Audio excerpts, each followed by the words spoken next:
이사장님 말씀 들으면은 이제 북한도 핵 이제 있다고 친다면 중국, 러시아, 일본, 미국 다 핵 있네 우리 주변은. 자 그러면 우리도 한 핵 100개 한 만들면 안 됩니까? 아니요, 우리도 누가 건들지 못하게 하면 안 됩니까? 우리는 비핵 원칙을 국제사회에 천명했고 또 원자력의 평화적 이용에 대한 모범국이고요. 그렇기 때문에 우리가 얼마나 신뢰할 수 있는 나라라는 걸 보여주는 게 매우 중요한데요. 단 한 가지.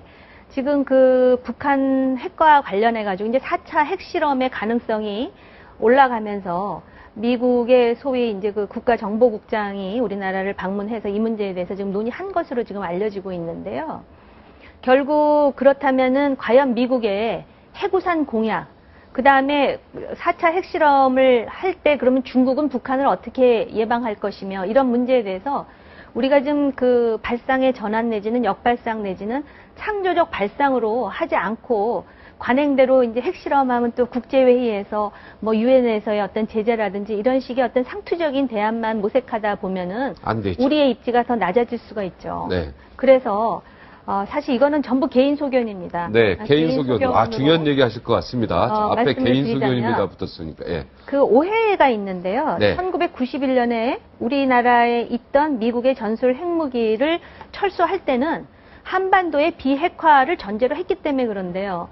한반도의 비핵화를 스스로 어긴 정권이 바로 북한 정권 아닙니까? 네. 그렇다면 미국은 우리나라의 그 핵우산 보장, 그 다음에 이걸 제일 싫어하는 나라가 중국이거든요. 네. 제일 싫어하는 카드를 써야 그 다음에 중국이 북한의 핵 실험을 막든지 할 것 아니겠습니까? 네. 그리고 전술 핵 무기가 들어오면은 북한 핵을 뭐 기정사실화 해주는 것이고 한반도에 핵 경쟁이 일어난다고 걱정하시는 분들이 많은데요.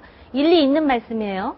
근데 제가 꼭 한 가지 반문하고 싶은 게 통일 독일의 앙겔라 메르켈의 독일에요. 네. 지금 여전히 전술 핵무기 있습니다. 그렇기 때문에 이것은 우리가 핵 무장 내지는 경쟁을 촉발시키기 위한 것이 아니라 한반도의 진정한 비핵화와 동아시아의 어떤 균형이라든지 안정을 위해서. 근데 오바마 대통령이 사실 동맹국의 최고 정책 결정자인데 최근에 우크라이나라든지 이란이라든지 시리아에서 하는 그런 어떤 외교라든지 전략에 미국 국민들도 실망하고 있거든요. 그럼 과연 우리는 미국의 대통령이 우리나라의 핵우산에 대해서 어느 정도로 우리가 신뢰할 수 있을 정도로 보장해 줄 것인지에 대해서 누가 확신할 수 있습니까? 그래서 그런 차원에서 그 외교의 창의성을 좀 발휘해야 될 시점이라고 봅니다. 개인 의견이에요. 개인 의견. 네. 좋습니다. 한 표 던지겠습니다. 우리가 지금 핵 플루토늄도 없고, 예? 미국의 전술핵이 한반도에 와야 된다. 그렇게 돼서 우리나라는 비핵화예요. 아니, 그러면 미국의 전술핵이 어디에 옵니까? 그 한반도에 얘기하는 거 아닙니까? 아니요, 한반도에 오지만 우리 핵무기가 아니죠. 아니, 그러니까 미국이 가지고 있는 전술. 그러니까 미국의 전술핵이 하여튼 한반도 땅에는 온다. 그죠? 그러면 중국이 북한 핵실험 못하도록 더 강력하게. 만약에 이게 오게 되면 가장 타격을 받는 게 중국이기 때문에 그러니까 지금 중국이 아주 적극적으로 막을 것이다. 북한에. 예, 당장 재반입을 하자는 게 아니라 예, 이 전술핵은 우리나라 게 아니기 때문에 우리랑은 또 상관이 없는 거다. 예, 그러니까 다 빠져나갈 수가 있다. 여러 가지로. 네. 아니 그리고 북한이 약속한 대로 비핵화를 추진하면 다시 철수시키면 되는 거고요.